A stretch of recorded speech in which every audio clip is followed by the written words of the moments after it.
Maintenant, j'ai quelques défis pour vous. Notez-les. Je vais les passer en revue très rapidement maintenant. Vous allez devoir écrire rapidement maintenant.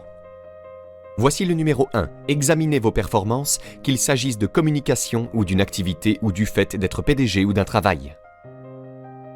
Voilà ce que mon père disait d'un séminaire en une phrase. J'aimerais qu'il soit là pour le donner, mais comme il n'est pas là, en son honneur, je vais donner ici son séminaire en une phrase. C'est toujours faire plus que ce pour quoi vous êtes payé. Pour faire un investissement dans votre avenir. Maintenant, certains syndicats nous contrediront sur ce point. C'est le séminaire de mon père en une phrase. Toujours faire plus que ce pour quoi vous êtes payé. Pour investir dans votre avenir. Mon père était si unique. Papa disait que s'il pleut, on ne peut pas réparer le toit. S'il ne pleut pas, il n'y a pas besoin de le réparer. C'était un grand homme. Waouh, ce monsieur. Alors, examinez vos performances. Votre langage avec vos enfants. Passez en revue tout cela et dites-vous, ai-je été trop dur et trop fort, trop têtu ? Devrais-je apprendre à être plus facile, à mélanger plus de compassion avec les choses difficiles que je dois gérer ? Oui. Vous savez, la prière peut parfois aider. À défaut d'autre chose, tu sais, cher Dieu, aide-moi à dire la bonne chose et à ne pas tout gâcher par une mauvaise communication. Voici le prochain point de ma liste. Affrontez vos peurs. Vous savez, je ne sais pas quel défi vous pourriez rencontrer en revoyant les choses que nous avons abordées en termes de modification de votre philosophie ou en revenant en arrière, et vous savez, en refaisant certaines choses que vous pourriez avoir gâchées. Mais fais face à toutes tes peurs, c'est comme ça que tu les vains. Ne les rejette pas, fais-leur face. Dites, voici ce dont j'ai peur, je me demande ce que je pourrais faire pour changer ça. Voici la prochaine étape, exercez votre volonté. Pour changer de direction, vous n'êtes pas obligé de continuer à faire ce que vous avez fait pendant les 6 dernières années si cela ne vous apporte pas les bénéfices que vous souhaitez. Au séminaire, je le fais pour Jerry. Mon mentor m'a aidé à faire le bilan des 6 dernières années pour ne pas répéter ses erreurs dans les 6 prochaines. Vous voyez, si vous êtes une noix, vous n'avez pas le choix de faire les 6 prochaines années comme vous avez fait les 6 dernières. Mais si vous n'êtes pas une noix, voici ce que vous pouvez faire. Choisissez une nouvelle destination et commencez à aller dans cette direction. Vous vous dites, j'ai fait ça ces 2 dernières années, je vais probablement devoir le faire encore 2 ans. La réponse est non, pas avant 1 million d'années. Maintenant, vous pouvez changer un petit degré à la fois, ou si vous le voulez, vous pouvez tout révolutionner. Qui a dit que vous ne pouvez pas tout révolutionner en une semaine et commencer une toute nouvelle direction qui vous aidera très certainement à arriver dans un tout nouvel endroit, dans 1 an, dans 3 ans? Non, on ne peut pas dire dans 5 ans à quel endroit vous pourriez arriver. Utilisez votre volonté pour lancer le processus.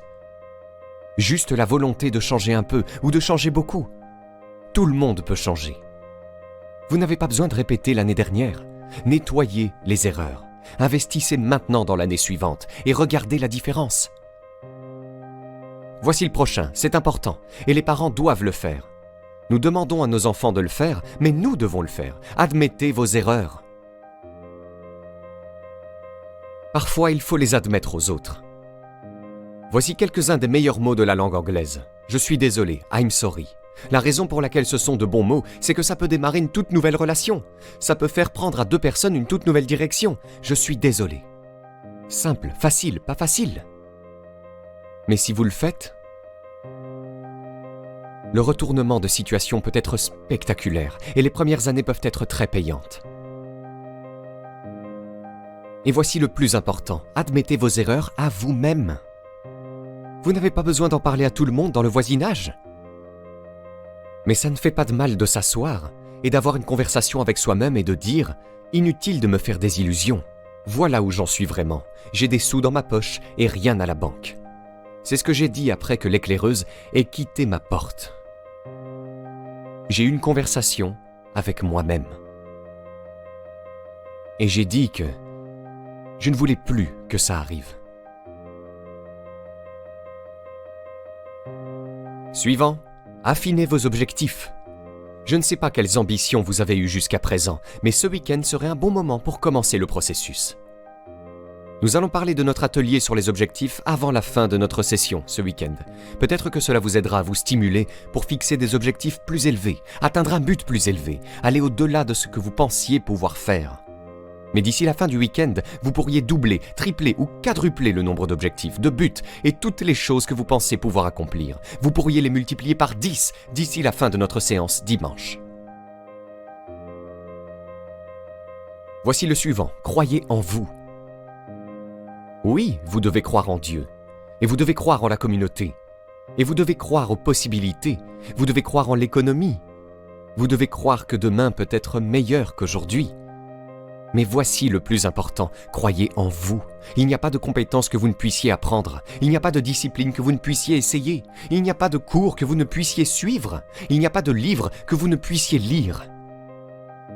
S'il est écrit dans une autre langue, il suffit de le faire traduire et de le lire. Voici le suivant, demandez la sagesse. C'est la communication de la source la plus élevée. Demandez la sagesse.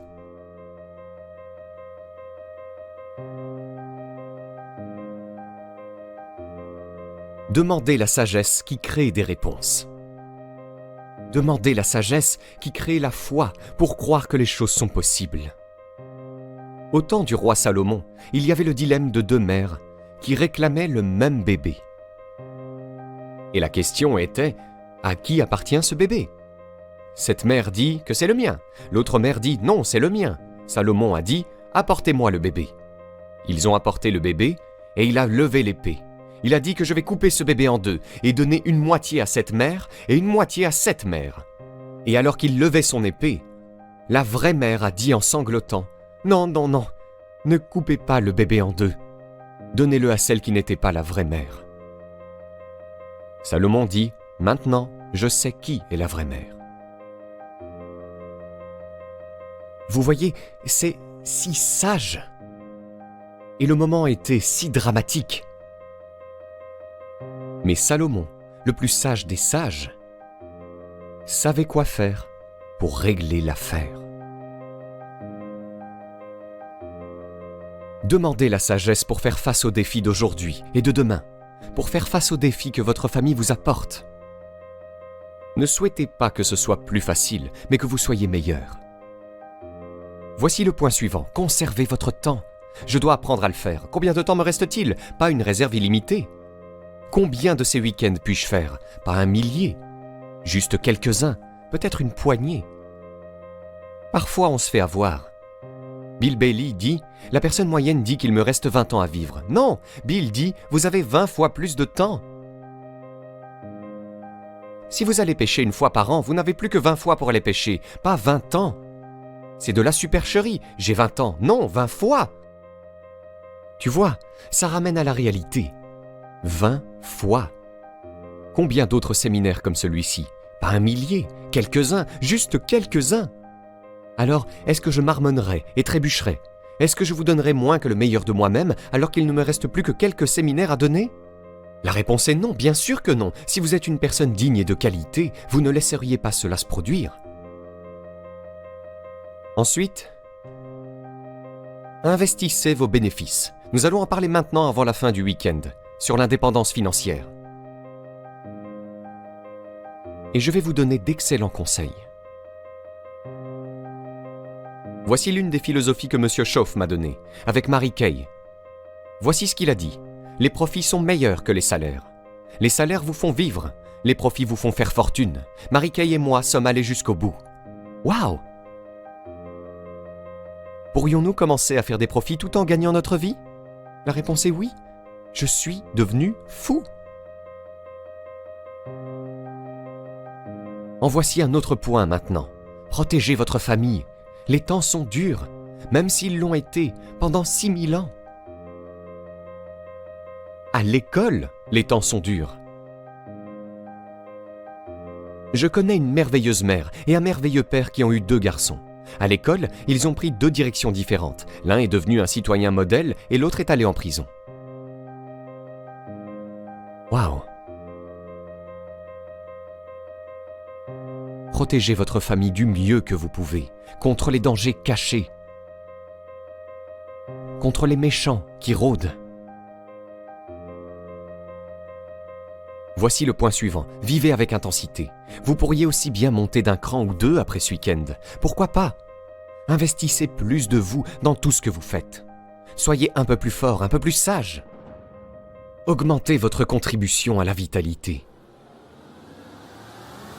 Mettez tout ce que vous avez dans tout ce que vous faites. Et puis demandez plus de vitalité, plus de force et plus de vigueur. Plus de cœur, plus d'âme. Suivant. Trouve ta place. Ce point est très important. Si tu ne fais qu'un travail, trouve la meilleure place où tu peux bien servir. Et bien sûr, on te demandera d'occuper une meilleure place. Et si vous continuez à bien faire le travail, le gars dit « Eh bien, si j'avais un meilleur travail, je m'y mettrais vraiment. Mais si j'ai ce boulot minable, alors je ne fais que glander. » Vous voyez, c'est la philosophie du désastre. Donc vous avez un travail minable, faites de votre mieux, c'est votre meilleur moyen de vous en sortir. Il ne s'agit pas de faire moins que ce que vous pourriez faire, mais de faire du mieux que vous pouvez. Avec cette philosophie, votre vie peut faire de grands bonds en avant. Voici une phrase biblique qui dit « Si tu travailles sur tes dons, ils te feront de la place. Ils te feront une place. » Voici le point suivant. Exigez l'intégrité de vous-même. Vous ne pouvez pas exiger l'intégrité de quelqu'un d'autre. L'intégrité est comme la loyauté. Vous ne pouvez pas l'exiger de quelqu'un d'autre. Vous ne pouvez l'exiger que de vous-même. Soyez le meilleur exemple de loyauté et vous aurez des adeptes fidèles. Soyez le meilleur exemple d'intégrité et vous serez entouré de personnes intègres. Ouvrez la voie. Ensuite, accueillez les disciplines. Je ne peux pas vous donner de meilleurs conseils que celui-là, car les disciplines créent la réalité. Les disciplines construisent des ponts, construisent des villes. Les disciplines. Une activité bien disciplinée crée l'abondance, crée l'unicité et la productivité. Ensuite, se battre pour ce qui est juste. C'est un combat dans lequel nous sommes engagés. Et le conteur dit qu'il y a eu une grande guerre dans le ciel. Waouh! Tu veux dire là-bas? Oui. Un tiers des anges ont conspiré. J'ai demandé à Bill Bailey, combien de temps penses-tu qu'il a fallu à un tiers de ces anges pour se réunir? Ont-ils organisé des réunions? Je ne sais pas. Bailey dit que le conteur ne le dit pas. J'ai dit, alors nous sommes censés utiliser notre imagination. Je ne sais pas. Il dit que, finalement, la grande guerre a eu lieu. Et les 2 tiers l'ont emporté, et le 1 tiers a perdu. L'un des auteurs des dernières écritures de la Bible, voici ce qu'il a dit. « J'ai combattu le bon combat. » Vous voyez, c'est extraordinaire de pouvoir dire « Je me suis battu pour mes enfants, et je me suis battu pour ce qui était juste, et je me suis battu pour ma bonne santé, et je me suis battu pour protéger mon entreprise, et je me suis battu pour une bonne carrière qui bénirait ma famille. J'ai combattu le bon combat. C'est bon de se battre. L'empiètement. Les opposés sont en conflit, et nous sommes au milieu. Et si tu veux quelque chose de valable, tu dois te battre pour ça. Puis cet écrivain a aussi dit « Non seulement j'ai combattu le bon combat, et je terminerai par ça. Et j'ai une liste beaucoup plus longue, mais peut-être que je pourrai la couvrir à un autre moment.